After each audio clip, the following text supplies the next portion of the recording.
اللهم نحمدك كما ترضى ونصلي على حبيبك وآله كما يرضى ونحب محبوبك كما ارتضى اما بعد صلی اللہ علیہ حبیبی محمد وآلہ وسلم۔ ناظرین محترم، آج کی نشست میں ہم انشاءاللہ ایک واقعہ بیان کریں گے آپ کے سامنے، آپ ہمارے ساتھ رہیے گا۔ اس سے پہلے اگر آپ نے ہمارا چینل سبسکرائب نہیں کیا تو سبسکرائب کریں، گھنٹی کے بٹن کو دبائیں تاکہ آنے والی ویڈیوز کی نوٹیفیکیشن آپ کو وقت پر پہنچ سکے۔ تو ناظرین، آج کل ہر بندہ جو ہے طبیب بھی ہے اور ہر بندہ مفتی بھی ہے۔ کچھ مفت والے مفتی ہوتے ہیں کہ مسئلہ پوچھیں تو اپنی طرف سے فتویٰ دے دیتے ہیں، بعض غلط فتوے لگاتے ہیں دیتے ہیں، وہ بھی غلط ہے، اور بعض صحیح فتویٰ بھی نہیں مانتے تو ان کو بھی ایسا نہیں کرنا چاہیے۔ تو یہ سب غلو ہے، ہر آدمی پہ فتویٰ لگانا وہ بھی اچھا نہیں ہے، اور جو صحیح فتویٰ ہے اس کو نہ مانا یہ بھی اچھی بات نہیں ہے، صحیح فتویٰ ماننا چاہیے۔ جیسے عرب کا ایک آدمی ہمارے علاقے میں یہاں آیا تھا نا، تو اس نے دیکھا کہ ہر بندہ دوسرے کو جو ہے کسی مرض کا علاج بھی بتا رہا ہے اور فتوے بھی طرح طرح کے لگا رہا ہے۔ بعض لوگ ہوتے ہیں نا جن کی جیبوں میں فتوے پہلے لکھے ہوتے ہیں، تو وہ اپنے علاقے میں گیا تو لوگوں نے اس سے پوچھا کہ اس علاقے کے لوگوں کے متعلق کچھ بتاؤ۔ وہ کہنے لگا کل طبیب و کل مفتی۔ وہ عرب کہنے لگا کہ وہاں ہر بندہ طبیب ہے اور ہر بندہ مفتی ہے، تو ایسا نہیں ہونا چاہیے۔ تو ایک واقعہ میں آپ کو سناتا ہوں، حضرت امام اعظم ابو حنیفہ رحمۃ اللہ علیہ کے زمانے کا واقعہ ہے۔ ہم فقہ میں حضرت امام اعظم ابو حنیفہ رحمۃ اللہ علیہ کے مقلد ہیں، ان کی فقہ کے مسائل پہ چلنے والے ہیں۔ جس ملک میں جو فقہ رائج ہو تو اس فقہ کسی ایک فقہ کا ماننا ضروری ہوتا ہے جو ملک میں رائج ہو۔ یہ نہیں کہ جس فقہ میں مسئلہ آسان لگا اسی میں ہو گیا، ایسا نہیں ہونا چاہیے، یہ ناجائز ہے۔ کسی ایک فقہ کا مقلد ہونا ضروری ہے۔ امام صاحب رحمۃ اللہ علیہ کے زمانے میں کچھ یتیم بچے تھے، ان کے کچھ دراہم دنانیر تھے، تو ان کا والد جب فوت ہونے لگا تو اس نے ایک تھیلے میں وہ دراہم دنانیر ڈالے اور ایک آدمی کو بلایا، کہا کہ جس وقت میرے بچے جوان ہو جائیں تو ان کے حوالے یہ خزانہ کر دینا۔ تو چنانچہ جو ہے وہ آدمی فوت ہو گیا۔ جب بچے نوجوان ہوئے تو اس آدمی نے کچھ لوگ علاقے کے جمع کیے، تو وصیت میں وہ کہہ گیا تھا جو تیرا جی چاہے تو میرے بچوں کو دے دینا، تو یہ لکھی ہوئی تھی وصیت۔ اس نے آدمی جمع کیے اور کہا کہ یہ دیکھو بھئی، ان کے والد کی وصیت لکھی ہوئی ہے کہ جو تیرا جی چاہے میرے بچوں کو دے دینا، اور جو تیرا جی چاہے وہ اپنے پاس رکھ لینا۔ تو لکھا ہوا تھا جو تیرا جی چاہے بچوں کو دے دینا اور باقی اپنے پاس رکھ لینا۔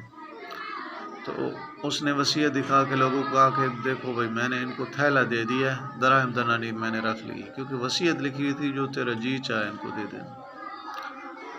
تو اب جس علاقے کے جن بڑوں کے پاس بھی وہ گیا تو وصیت کے مطابق تو ایسے ہی لکھا ہوا تھا۔ یہ بات چلتے چلتے حضرت امام اعظم ابو حنیفہ رحمۃ اللہ علیہ تک پہنچ گئی۔ امام صاحب رحمۃ اللہ علیہ نے اس آدمی کو بلایا اور ان لڑکوں کو بھی بلایا، یتیم بچوں کو۔ امام صاحب نے فرمایا کہ اب بتاؤ۔ اس نے کہا یہ دیکھو جی وصیت لکھی ہوئی ہے، ان کے والد نے کہا تھا جو تیرے جی چاہے وہ ان کو دے دینا اور باقی اپنے پاس رکھ لینا۔ تو امام صاحب رحمۃ اللہ علیہ نے فرمایا کہ پھر وصیت پڑھو۔ وصیت میں لکھا ہوا ہے نا جو تیرا جی چاہے۔ اب یہ بتا کہ تیرا جی دراہم دنانیر کے لیے چاہتا ہے یا خالی تھیلے کو چاہتا ہے؟ اس نے کہا میرا جی تو دراہم دنانیر کو چاہتا ہے، یعنی پیسوں کو چاہتا ہے۔ تو امام صاحب رحمۃ اللہ فرمائے ان کے والد نے بھی تو یہی کہا تھا کہ جو تیرا جی چاہے وہ ان بچوں کو دینا ہے، تو تیرا جی جو ہے دراہم دنانیر کو چاہ رہا ہے تو یہی ان بچوں کو دے دے، تھیلا خود رکھ لے۔ تو اس کو جو ہے دراہم دنانیر بچوں کو دینے پڑ گئے۔ تو امام صاحب رحمۃ اللہ علیہ کی برکت سے جو ہے ان یتیم بچوں کا خزانہ ان کو مل گیا۔ تو ہم الحمدللہ حضرت امام اعظم ابو حنیفہ رحمۃ اللہ علیہ کی فقہ کے مقلد ہیں۔ چند مسائل آج اس حوالے سے آ جائیں کہ ایک ہوتا ہے مدرک، ایک ہوتا ہے مسبوق، ایک ہوتا ہے لائق۔ مدرک وہ بندہ ہوتا ہے جماعت میں شروع سے مل جائے، ساری جماعت سے نماز پڑھے۔ مسبوق وہ ہوتا ہے جس کی ایک یا دو رکعتیں رہ جائیں، اور لاحق وہ ہوتا ہے کہ جس کو درمیان میں حدث لائق ہو جائے، نہیں وضو ٹوٹ جائے یا کوئی وجہ بن جائے، وضو کرنے کے لیے چلا جائے، دوبارہ آ کے جماعت مل جائے، اس کو لاحق کہتے ہیں۔ صبح کی نماز کے متعلق مسئلہ یہ ہے کہ مستحب طریقہ ہے کہ تھوڑا روشنی میں پڑھی جائے۔ روشنی سے مراد ہے کہ اگر نماز خدا نخواستہ صحیح ادا نہ ہو تو 40-50 آیتیں تلاوت آدمی آسانی سے کر سکے، سورہ طلوع ہونے سے پہلے اتنا ٹائم ہو، تو ایسی روشنی میں نماز پڑھنا مستحب ہے مردوں کے لیے۔ عورتوں کے لیے اندھیرے میں پڑھنا مستحب ہے۔ اور پھر جمعہ کا جو ٹائم ہے وہ بھی ظہر والا ہی ٹائم ہے، البتہ گرمیوں کی جو ظہر ہے مستحب ہے کہ تھوڑا لیٹ پڑھی جائے، اور سردیوں میں تھوڑا پہلے پڑھی جائے۔ جمعہ اول وقت پڑھنا ہی ہر حالت میں بہتر ہے۔ پھر اگلا مسئلہ یہ کہ اگر امام صاحب خطبہ دینا شروع کر دے، جمعہ کا ہے یا عیدین کا ہے یا نکاح کا ہو، اس دوران میں کوئی نماز بھی پڑھنا مکروہ ہے، اس وقت نماز نہیں شروع کرنا چاہیے۔ ظہر کی پہلی سنتے رہتی ہیں تو وہ بعد میں ادا کر لی جائیں، لیکن خطبہ شروع ہو جائے تو اس وقت کوئی بھی نماز پڑھنا مکروہ ہے۔